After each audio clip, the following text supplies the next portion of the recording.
First and foremost, I want to give all praises, honor, and glory to Yahweh, Bahasham, Yahweh Shai, Bahasham, Racha Kodash.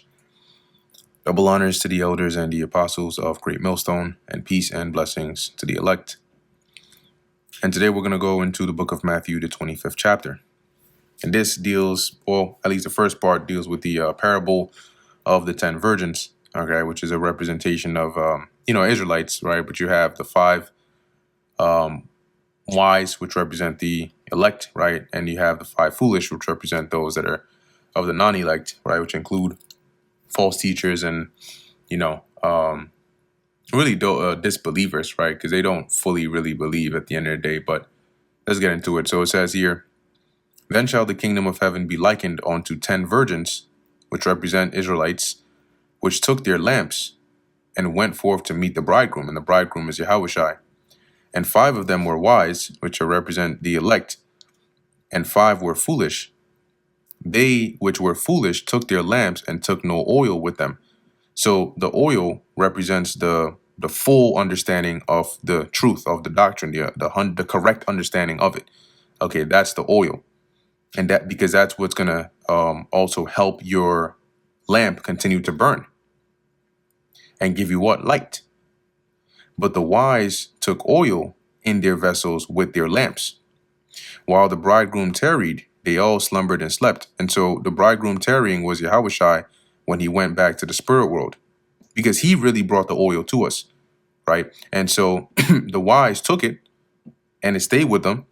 And when the bridegroom tarried, when Yahushai, went back to the spirit world, which he's there now, that's the tarrying, they all slumbered and slept, right? Eventually, all, even the wise and the foolish, the scriptures mentioned there was a falling away, right? And we went through that period of history, lost who we were, lost our nationality, went through all those, and then came to verse 6, right? And at midnight there was a cry made, behold, the bridegroom cometh. And that's when the Lord revived his spirit within us, right? Starting with our elders and their elders to wake us up again, right? And that was that cry that was being made even up until now, saying, behold, the bridegroom cometh. And that's what we're saying, right? We're ushering in or heralding in Yahushai's return, saying, hey, the bridegroom is coming, go ye out to meet him. So get prepared. Then all those virgins arose, right? We woke up, came back to our right minds. Now we know we're Israelites, but in arising, the wise virgins have the correct understanding. They have the truth, the fullness of it. And they use that to trim their lamps. And the foolish virgins said unto the wise, give us of your oil. You see, and that time is coming very soon, because you're going to have the foolish virgins, these false leaders, false teachers, people that have been believing the lies that sound like they're good, even though they really don't, of these other Israelite groups, thinking they have the oil. They're going to be believing them, but the time is going to come when they're going to seek that oil from us, because things are going to get hectic, things are going to get chaotic the closer the bridegroom is to his return. You read about it in Matthew 24, the state of the world when the Yahushua returns. And so people are going to have questions. Hence, give us of your oil. They're going to want to come and ask and inquire for okay, so you said that the MOTB was this again? Wait, so we don't take it, or we do take, wait, so how do we know this is this though? But wait, okay, so this, they're going to be inquiring for the oil. As it says, for our lamps are gone out. They don't have the light. And if they don't have the light, then they can't maneuver in this darkness. So now they're going to come to us looking for the oil. Please tell us, okay, so what do we do now? This is what's going on, but y'all been saying this and that, and too bad, buddy. But the wise answered, saying, not so, lest there be not enough for us and for you, but go rather to them that sell and buy for yourselves. See, meaning that at that time, we're not going to be, because the Lord, remember the Lord said, he would cause the tongue to cleave to the roof of our mouth. We're not going to be in the time or position or even mindset to sit down and now we got to break down scriptures to you and help build up your faith and explain to you why you got to do it this way and do that. No. Lord willing, we're of those 5 wise virgins. We're going to be led of the Spirit with the oil burning, right? And having that light to guide us in these times. And those that don't have it, you're going to be out there on your own. You're going to have to go find it somewhere, somehow, figure it out.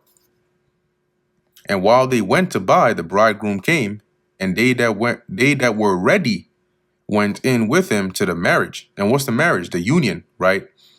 Of the Lord's elect and Yahushai. So shall we be joined with him. And the door was shut. Because once the Lord comes back, he delivers those that are ready, his elect. That's it. He's not opening the doors. He's not giving any second chances.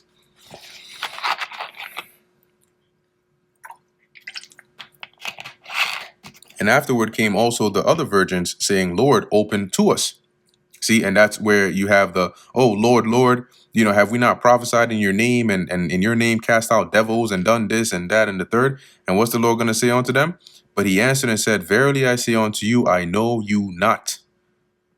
And then a nice hot laser beam is going to come down on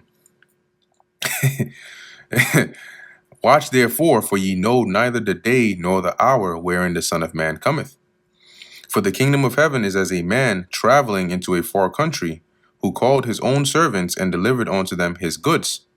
And unto one he gave 5 talents, to another 2, to another 1, to every man according to his several ability, and straightway took his journey. And the talents represent the gifts that the Lord has given us, all right, the measure of the portion, right, of the spirit, of the faith. And so each of us being the servants are given a different portion, right? Some brothers are given a greater portion, right? They do more, that's just how the Lord has blessed them. And some not so much, but we've all been given something to work with, right? While the Lord is away. That and he expects us to work, to occupy till he comes. That then he that had received 5 talents went and traded with the same, and made them other 5 talents. So, for example, you have men that the Lord, gave a certain portion of the spirit to. They went out there, they labored, they've been consistent, they've been diligent, right? And they've taught, and you had men that have come and entered into their labors. This is trading, and this is likened on to making 5 other talents, right? And likewise, he that had received 2, he also gained the other 2.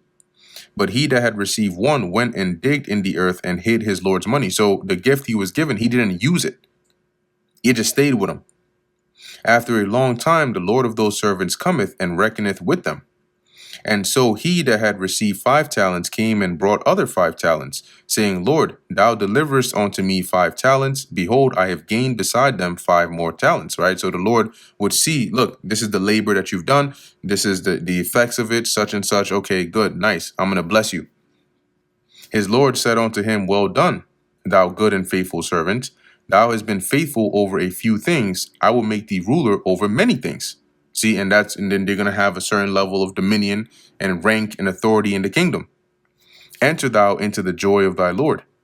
He also that had received 2 talents came and said, Lord, thou deliverest unto me 2 talents. Behold, I have gained 2 other talents beside them. See, I didn't have as much as the first, but I did the best of what I could. And this is how much I got. The Lord is like, good. His Lord said unto him, well done, thou good and faithful servant. Thou hast been faithful over a few things. I will make thee ruler over many things. Enter thou into the joy of thy Lord. Then he which had received the 1 talent came and said, Lord, I knew thee that thou art a hard man, reaping where thou hast not sown, and gathering where thou hast not strawed. What that means is, being that he was the Lord, those that sowed are his servants, but he would reap it, right? They work for him and he reaps the benefits, right? And gathering where thou hast not strawed, right? They do that work and he gets the benefits. So this servant is basically saying, I know, you're an austere man, right? And you have laborers that work for you and you reap the benefits. And I was afraid, and I went and hid thy talent in the earth. And lo, thou hast that is thine. So here's what you gave me. His Lord answered and said unto him, thou wicked and slothful servant, you are lazy. Everybody else that I give gifts to, they went and did good things with it, and you just sitting here without anything. Thou knewest that I reap where I sowed not, and gather where I have not strawed. So why haven't you labored so I can come and reap? Thou oughtest therefore to have put my money to the exchangers, and then at my coming I should have received mine own with usury. So you should at least put in, like today, we'll say put in the bank, and I could have got some interest on it. We didn't do nothing with it. Take therefore the talent from him, and give it unto him which hath 10 talents. So the one who did good, add this guy's talent onto that. For unto every one that hath shall be given, and he shall have abundance. But from him that hath not shall be taken away even that which he hath. Let's see how this is worded in the NLT. Yeah, same thing. And cast ye the unprofitable servant into outer darkness. There shall be weeping and gnashing of teeth. And in that outer darkness, there is no salvation there. And that means what? Destruction. Because you didn't, you weren't profitable to the Lord. He gave you the measure, he gave you the spirit, he gave you the ingredients, he gave you what you needed, and you were unprofitable to him. When the Son of Man shall come in his glory, and all the holy angels with him, then shall he sit upon the throne of his glory. And before him shall be gathered all nations, and he shall separate them one from another, as a shepherd divideth his sheep from the goats. And he shall set the sheep on his right hand, but the goats on the left. And the sheep represent Israel, but mainly the elect. Okay, and they're going to go on his right hand, the ones that have done according to his will. And the goats represent the nations, right? Esau included, and also wicked Israelites, because they are going to be destined for judgment. Then shall the king say to them on his right hand, Come, ye blessed of my father.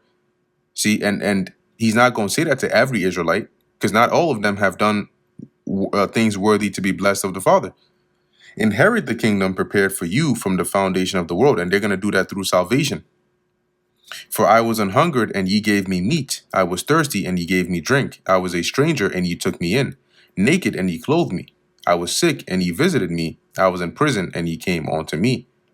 Then shall the righteous answer him, saying, Lord, when saw we thee hungered, and fed thee, or thirsty, and gave thee drink?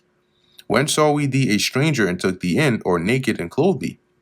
Or when saw we thee sick, or in prison, and came unto thee?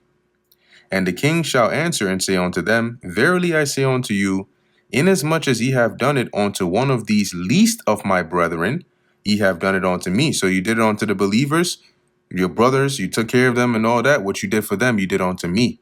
You did what I instructed you to do, right? Which it symbolizes the righteous deeds that they did in being obedient to the Lord, but also in how you carry yourself and behave and treat the other servants of the Lord, in addition to you actually doing the works of the Lord. Then he shall say unto them on the left hand, Depart from me, ye cursed, into everlasting fire. That everlasting fire prepared for the devil and his angels, which ultimately, who was the devil, right? The word devil means deceiver, right? And we know the main devil is Esau, and his angels are those, of his supporters, you could say, or his messengers. But those that are going to be cursed and put or reserved for that judgment, because that everlasting fire is not hell and you go and burn forever. Okay, that doesn't exist. That's not scriptural, but it's symbolic of that destruction.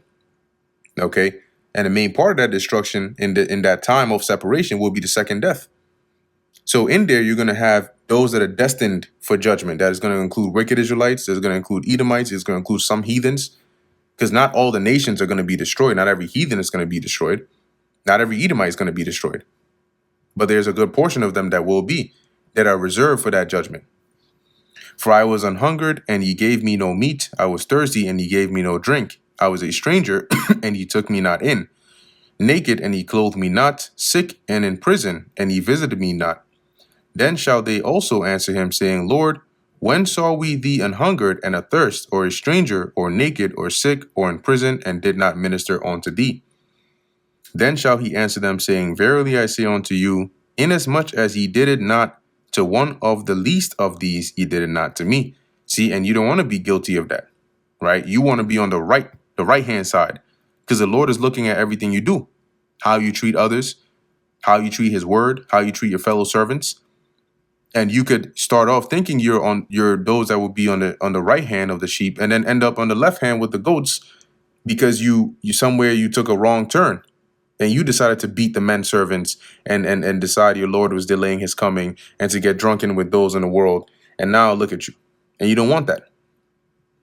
Verse 46, all these shall go away into everlasting punishment, but the righteous unto life eternal.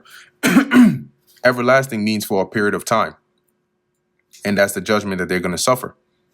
Okay. And remember, this is a parable, right? So it at the end of the day, it has a main moral to it, right? It's not that every single part of it has a one-to-one correlation, but the overall message in there is that the Lord is going to have a separation between those that are obedient unto him and those that are not, that are reserved or destined for judgment.